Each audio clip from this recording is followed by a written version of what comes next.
Y'all ready for this? Let's embark on this journey together. Lorville Revisited. It's a new year, and like every new year before it, here at CIG, January is a time of planning, of summits, of getting together and looking back at how the plans and activities of last year went to revise and inform the direction and processes of the one ahead. Jared and to do Sidney. so, all while still working diligently on Alpha 318, Star Citizen's still. biggest patch since 2017. One that will serve as future foundation for the persistent universe's development going forward. And to say it's a busy time in the studios at this moment would be an understatement.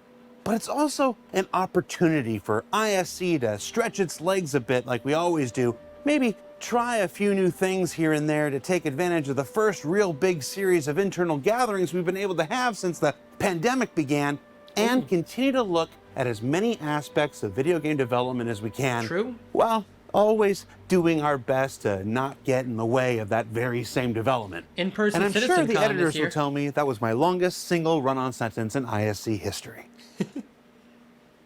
So this quarter, we can look forward to seeing a few teams that we haven't seen in a while, meet some that are newly formed for the needs of this new year, continue to look farther forward than usual with our Journey to 4.0 specials, and of course, continue to look at work currently in progress for the next quarterly release. So I think something we should keep in mind here is, as he did say, this is going to be the first year where they're not only in the studio the entire year, but they'll also have the Manchester office. So I don't think he's BSing when he says that, you know. Yeah, Citizens Con's gonna be interesting, Pablo. Which is where we're going to start this week. Now, while Alpha 318 is still working its way through PTU, let's jump ahead to a little of what's on its way for Alpha 319 after that. 319 confirmed. He said it. Where during a recent Environment Team Summit here in the UK, we asked visiting members from our Montreal studio to discuss the next evolution of crashed derelicts making their way into the persistent universe, including new variations to existing favorites in multiple stages of decay, and the addition of modular habitation units that will soon allow for the continued creation of new mission locations from the tiniest of barracks to the most impressive of shantytowns. Homie did get a haircut. Ooh, derelict cat. All right, what we got? Classic cat.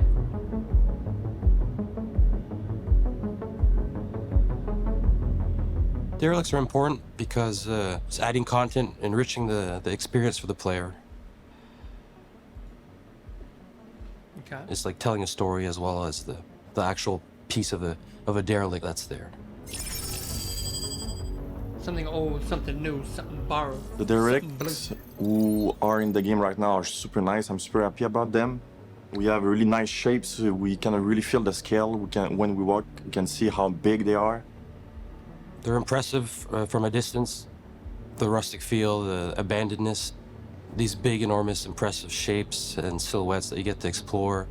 Ooh. Having all the vegetation growing up on them bring really a second life, and it's super interesting to see that bring. So the new delivery missions in 319 are really cool. They actually put derelicts outpost on every single planet. So wherever you are, you can try it. Kind of adventure side of all those things, a mysterious side. Indiana Jones kind of style, this exploring, discovering.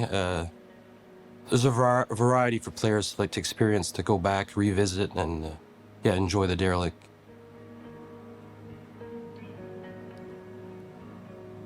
I think we can improve the speed to create those because they are really big location. We need to have a lot of artists working on those because it's really a huge amount of work to work on those one, and we want to create 100 of them everywhere on different planets and moons.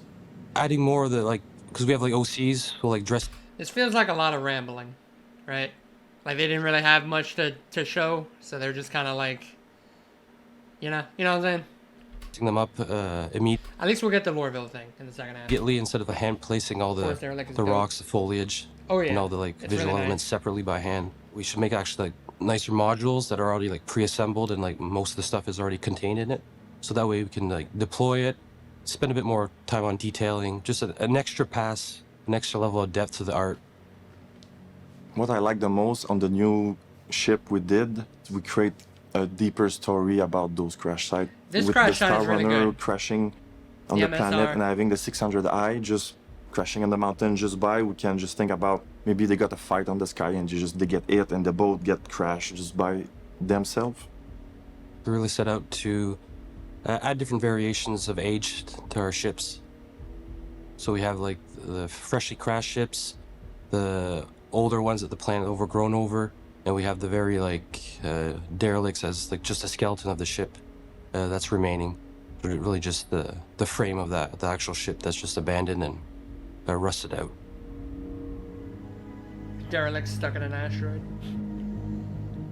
Nah, that's just a skeleton. The first ages of the derelict crash site is the fire one. That's mean it's when the ship just crashed, it's still on fire, we still have power in it, we still have sparks. The second age is crash, so that's mean the ship is crashed there, but maybe just a week after that, so no fire, no smoke anymore, no power inside the ship, no sparks. The third age is the biome, it's overgrown. It's when the biome just take its place back. We're going to have more sand on it, we have more dirt, we have grass, going to have leaves and vine growing up on it. That one's really cool. The fourth version is the paint's been worn off. It's been in the sun for an extended period of time. It's scratched up. It's a lot of rust that's been overgrown. It's been scavenged. People have visited the ship, and it's missing pieces, panels. So a lot of wires are hanging. It's been used. It's been harvested basically. I feel like we've got a lot of ISCs on derelicts. Like a lot. And I'm really excited about the derelict habs that we'll be adding to them. Ooh, derelict habs. See, this is cool. We're looking at a library of habs to create these little settlements. The bar looks like We Fallout. create those library because we want to reuse all those hubs on different ship and create the different stories and depth about why that ship is there and who is going to live around. We have like interiors. We have some that is just for like sheltering from the sun, from the harsh conditions of the planet. We have some that's just for like for sleeping. Ooh, there's some that have like little bars, little setups inside. Yeah, I really like the bar sign. I don't know, it gave me a Fallout vibe. Like, if y'all ever play Fallout 3, you know that first city you go? I forgot what it's called, but like it's the city that you could choose to nuke it. Kind of felt like that a little bit. People can eat, can meet up. Some other ones are just for like electricity generation. We have solar panels on some of them. When people find those ships, they kind of salvage them, so they took part and kind of create some kind of habitation because they want to live around those crash sites to be able to protect themselves for the weather. These little mini camps, basically, that people can go and explore. Ooh, the dragonfly. These can be added to the new derelicts, but also to the old ones as well. We made them pretty flexible in terms of look, because we can change up the wear and tear on these things, so we can add different ages to them. Little rest So we space. can make them look extra rusty, or we can look like pretty much brand new, like they just scavenged the ship and made these little huts out of the panels and stuff. Yeah, it says The purpose ages. is to have a multi-use, multi-ages, different environments that they can suit into either snow, Ooh. sand environments. That was cool. Different weather into the jungle. Like it's a multi-purpose habs library that, yeah, it's just increase our speed and everything. So the idea was to finish our library in the last years. So now with the next mandate, with the next Derelict Crash, we'll be able to create all those shanty towns everywhere on different planets. So that will bring more gameplay and more opportunity to the player to just go around and visit them.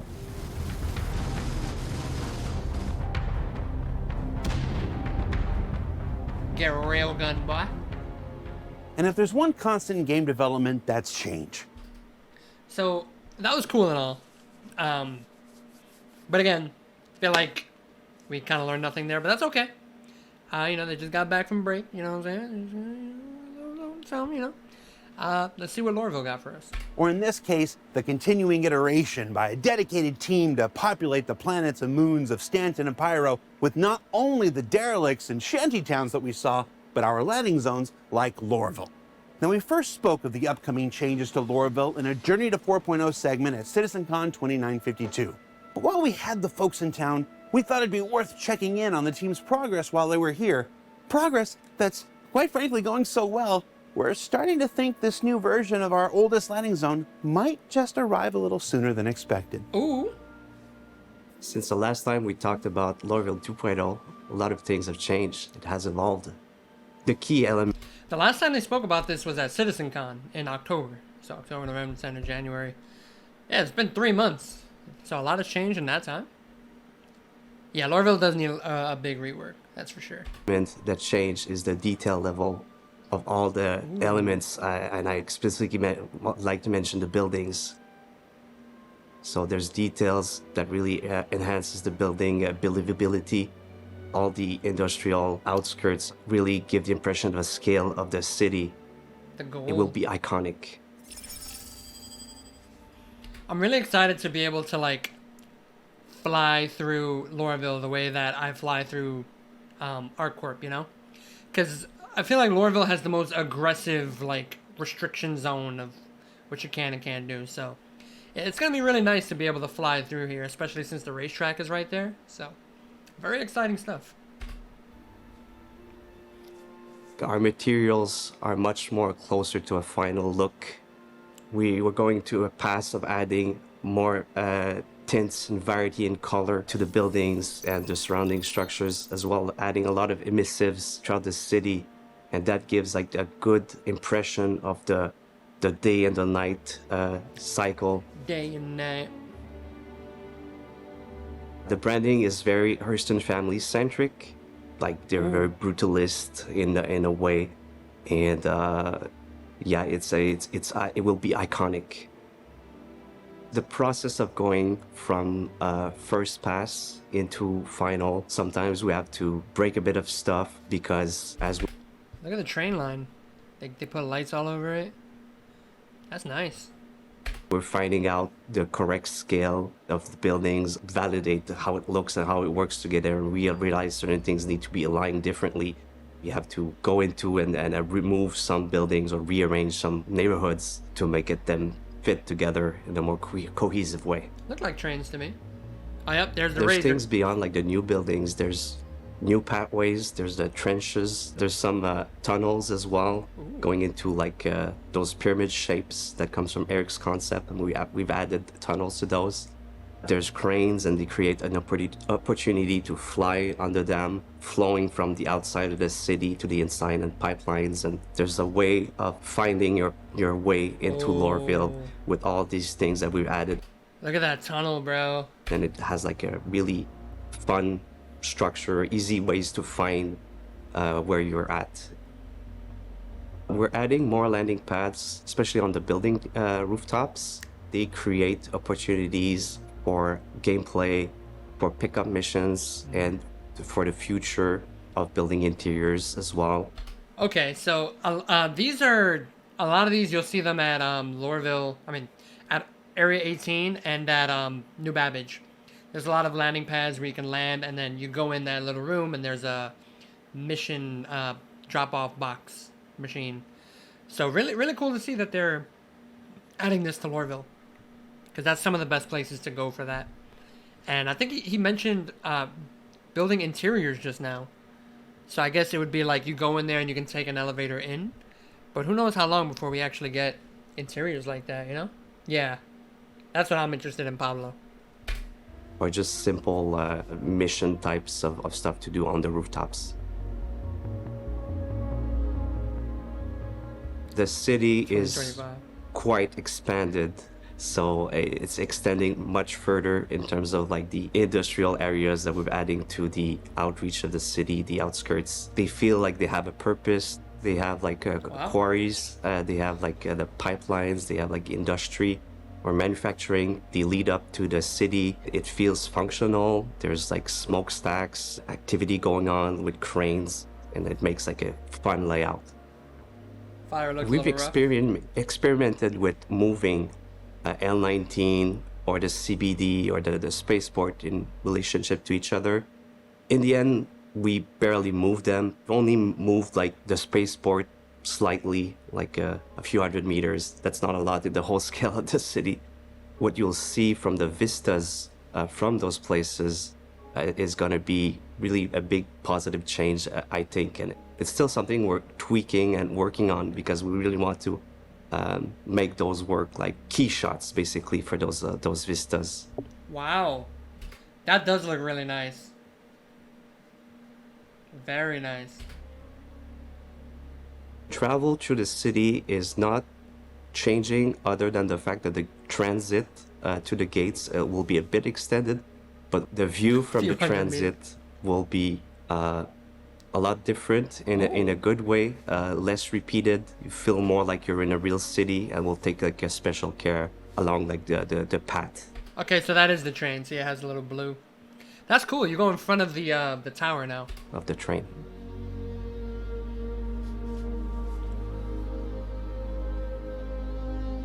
The key to changing Lorville is the opportunity to have like a whole city built to scale, so that we can fly in and there's no zones that are blocked to the player. Different viewpoints throughout the city where we can land, and it's preparing also the ground for the future updates like the building interiors, because the original buildings in Lorville were much too small to have buildings and building interiors in the future. Building interiors. And you're gonna hear bro. more about the building interiors in a few weeks.